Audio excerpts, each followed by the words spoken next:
Good day, everybody. How's it going out there? Well, for us, it's bitter cold over here.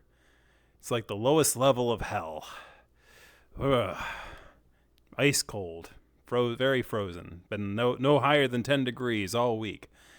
But just like hell in its lowest level, also in the area, a lot of treason going on. A lot of government on government action going on here, particularly dealing with the state of Minnesota versus the United States government under the Trump administration and the unfortunate outcomes thereof.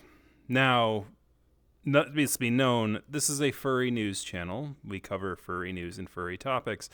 And also I'm not necessarily the news. I always give things time to gestate a little bit before I talk about them. Usually a 2-week notice, as it were, to let things settle down, to let things calm down. And it's kind of crazy that it's already been 2 weeks since this whole mess started, and things really haven't calmed down since then. So the news is still pending, it's still active, and you're going to see this during the video where I have screenshots of situations that have changed since I got the screenshots of them. That just is something that happens, and I'll kind of poke at it when I get to those. But lo and behold, if you're not into, if you've already heard a lot about the common things, I've obviously got my own spin on it, but obviously if you've had enough of this particular topic about the situation that's happening in the Midwest, no harm, no foul. Go ahead and we'll see you next time. I'll keep it long and the short. Furries are basically, talking about protesting a hotel chain due to a situation that occurred with the hotel chain. Here you kind of see an out of context post. Basically, furries were talking about boycotting the convention itself, particularly Furry Week in Atlanta, which takes place in a Hilton. But basically, that's in May, and it's only a few months away. So people are saying, well, don't jump on that because you're going to be hurting the convention more than you hurt the hotel. And so, Sean, backs that up by saying, exactly protesting the hotel, not the convention. And that's sort of the element in which they're trying to redirect furries' frustrations at the Hilton chain in that regard. Now, why are furries angry at the Hilton chain? Well, I know it's been a bit, and I know a lot has happened since then. But if you remember when this whole thing started, that long time ago of Fortnite. Not the game Fortnite, the actual Fortnite, an actual measurement of time of 2 weeks. You didn't know that was a measurement of time, did you, kids? But it is. You can look it up. A Fortnite is 2 weeks.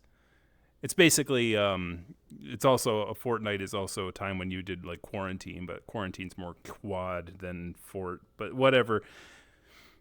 Getting over etymology of words aside, which, obviously I did not dance around the topic anymore. Basically, Minneapolis was being infiltrated by ICE, and obviously at the start of the whole thing, people, realized that they were showing up. People were, outwardly protesting the hotels that ICE was basically using. So ICE, for those who are not American and have seen that terminology thrown around, it is an acronym for Immigrations and Customs Enforcement. It is a branch of the Department of Homeland Security. You probably know way more about this than you probably should, even if you're not American. So, but basically that group has, it's a relatively young organization, so it doesn't have many laws that have been made over, decades and decades of back and forth in laws and things like that. So our current administration of Donald Trump is utilizing that fresh, young rookie smell and lack of jurisprudence to try to, co-opt the thing to make it into his sort of personal army and law enforcement and basically his institution of wrath. And we'll go over that in a little bit. But the Hilton basically dropped a suburban hotel franchisee of theirs that is south of the city by about 30 minutes in Lakeside. Basically, ICE, they declined to serve ICE there, and that was back in early January. You know, because the hotel staff basically believed that group was going to cause a ruckus in the city, and they didn't want to be pervy to that. Of course, right-wing news media, in its weaponized state and its weaponized form, basically utilized that institution in that thing to basically cry foul at the institution, because our chains and our franchisees don't have the freedom. Like, people who manage and run things don't have freedom. They are at the behest of the government. They have fealty to the government, and they can't make their own decisions. So they caused a ruckus to Hilton, and Hilton decided to basically defranchise that particular hotel. And that is why the reaction of Furries indicated that they wish to boycott that particular hotel chain. So, in my opinion, but of course, even hindsight being 2020, and we're now 6 years in, basically the Hilton ended up being right, and the defranchised and defrocked Hilton ended up being the bearer of bad news, because, and this is where we're going to see the outdatedness of my screenshots here. I took 2 articles as 2 examples. There's been a third incident since then. Minneapolis schools cancel classes after Border Patrol clash disrupts, and basically a school. And that happened, within days of that other article that we just read there. And then not too far after that, a mother of 3 who also worked at a school was shot and killed when in her motor vehicle, trying to leave the scene where ICE was. There's been many videos breaking down the situation of what happened. One astute comedian actually pointed out that the officer who basically killed Renee Good was basically going for his weapon long before she moved her vehicle. And it basically was her wife basically made a snide comment. Renee Good basically, didn't really say anything, hurtful to him, but basically her wife basically gave him a lot of sass. And at that point, it basically made a joke at his expense. And at that time, is when you could see, the officer was actually holding a camera as if, he was going to be the one to, capture this kind of thing, which is kind of weird. But he switched hands with his camera to his offhand so that his in-hand could reach down to grab the firearm. And this is before the car started moving. So, and this was from the officer's own camera. So, obviously until a trial is held, everything is alleged, and due process must be done. But we live in a world where, there is definitely a part of the government that seems to think that due process is no longer efficient enough. We have to have process via the court of public opinion, via news media and things like that. And unfortunately, alleged AI videos, even in the world of AI, that becomes extremely dangerous. But that being said, these people unfortunately lost their lives, and also the one I don't have here is Alex, which happened a few days ago as of this recording. And the pattern of behavior by the government has been alarming, to say the least. And that, I believe, that second thing, the emotion after Renee Good was, pessimism, what, they're going to get away with it and all that thing. The emotions after Alex's has been, and I don't say this lightly, very much McCarthy-esque, of have you no sense of decency. Because they did the same playbook that they did with Renee. And Renee was in an automobile, unfortunately, and they could do plausible deniability that, she was, that she was going to harm these folks. But when it came to the other one, they tried to do the same play in almost as much rapid succession of calling the individual a domestic terrorist who was a threat to law enforcement. And then like all the different camera angles came out and he was disarmed before like they opened fire on him. And that was kind of the big thing that, you know, I think that's the moment where it's like they called an armed man who was disarmed a domestic terrorist. And basically, you know, without due process. And that's the thing. This is the thing that this is the thing that's kind of very,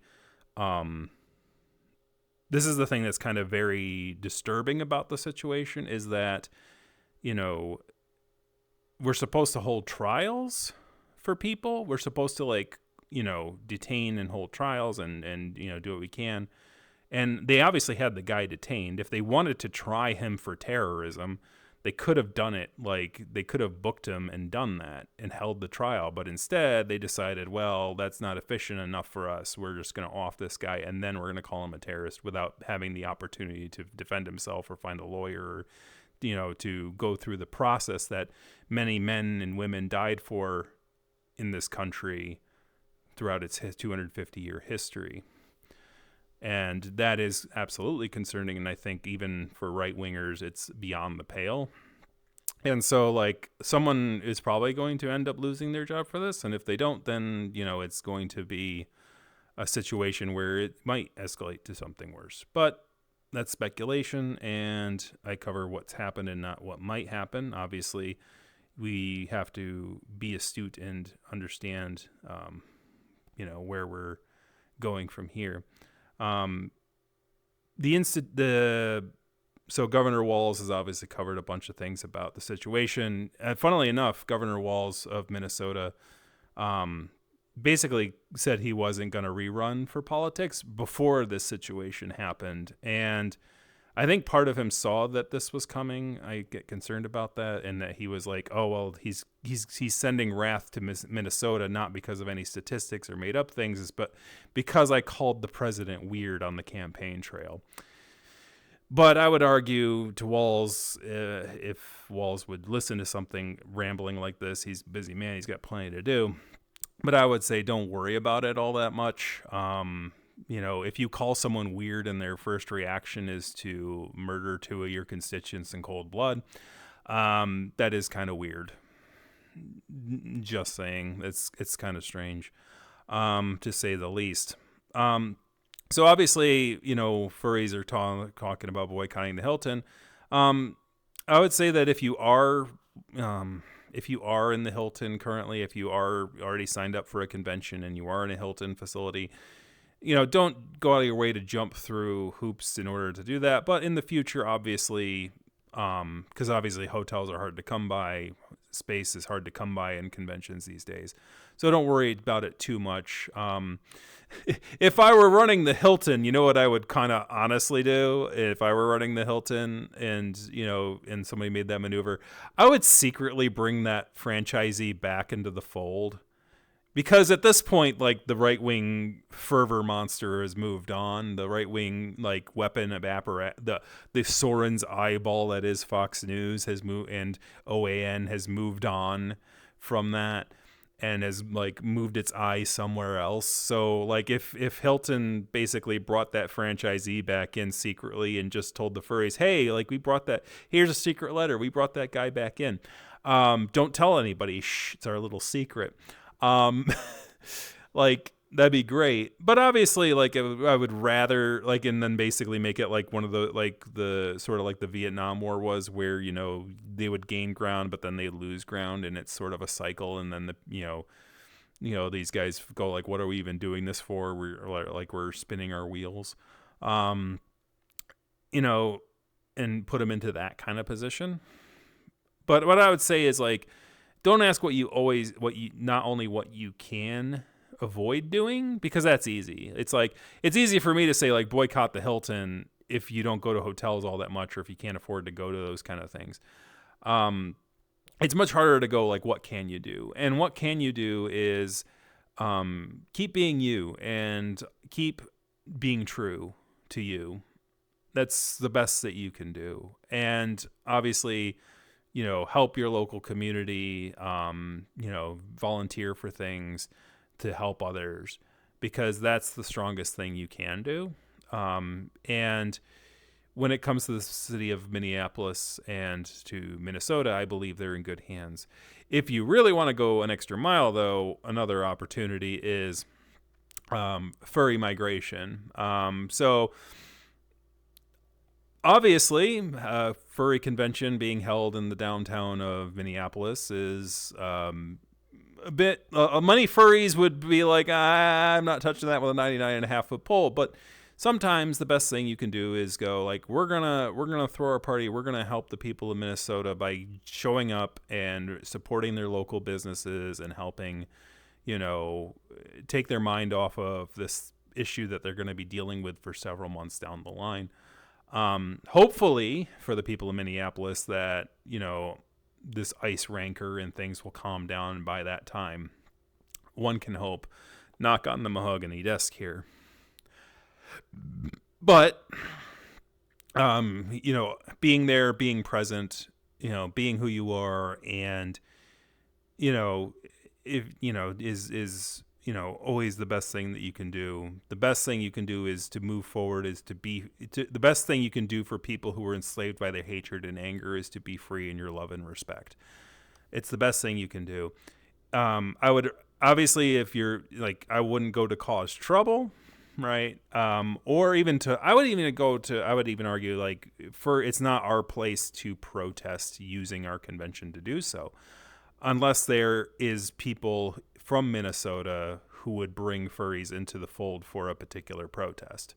But like, that would be something that would, the people, the locals should be doing that, and the staff at the convention should be doing that. And also volunteer for the convention. That's a big one. Like, speaking of which, because obviously there's going to be a lot of anxiety, from furries. Furries are a very anxious bunch. We're very sensitive to these kind of issues. And so like, staff is going to be like on alert for these kind of things and this kind of trouble, especially if the ice is still frosty, even in the fall. Even if the ice comes early in the fall, as it were, or never leaves during the summer, do that as it were. If you're a person at high risk, in that if things are still elusive or things like that, obviously don't put your being here at risk. If you are an immigrant of any kind, no one should ask that of you. The idea is that we should be protecting one another from these guys who are going up and rounding up people, even law-abiding folks. So that being even law-abiding non-citizens, right? But we should love people, and not just people who are born in a country or given some sort of status based on geography. That being said, it's going to be a tough one. I would say if you want to show your support and you want to do more than just boycott, show your support to furry migration, whether it's through volunteering, through showing up and supporting local businesses. If you can, and if you don't, it's like, well, I can't support, I can't take another convention. I can't, bring myself to go to another convention. I would argue it's like, well, maybe sacrifice one that you would have gone to, right? So maybe if you are a person who goes to, Midwest Fur Fest, instead of going to Midwest Fur Fest, plan to go to that one instead to show your support. You know what I mean? Because Midwest Fur Fest is doing all right for itself. You know what I mean? It's still one of the largest furry conventions in the world. There's a lot of people that go. There's a lot of demand. Like, I think it's an opportunity for you to spread your wings, but not too far, right? Obviously, there's Furry Week in Atlanta and Pittsburgh, Anthrocon, but like, those ones are a little further away. So, it's destination and location. But if you do travel for a convention, that one might be one to go to. If you're from the international audience, once again, use your discretion. I'm not your daddy. I can't tell you what to do or not do. But obviously, like, the airports in places where there's a high amount of ICE activity could be precarious. So just be aware and just do what you feel comfortable with. And, don't cause trouble for the people of Minnesota if you do go this fall.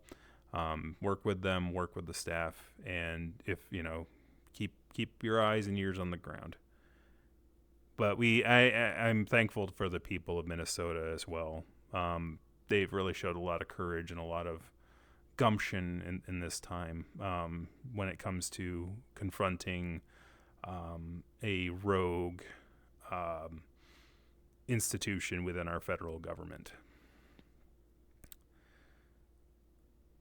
One that has a bit of an interesting plate number choice. So this screenshot, if you don't know, is from a 2019 video. It was before the time of AI, so it's not fake. This was from a facility in Rhode Island in 2019, Providence. Basically, there was protesters sitting at the curb, and when they were sitting at the curb, an individual came onto the lot and basically tried to run them over with their truck. The license plate for that truck, if you cannot see, starts with an interesting number. A number that we were told to look out for by a particular holy book, as it were.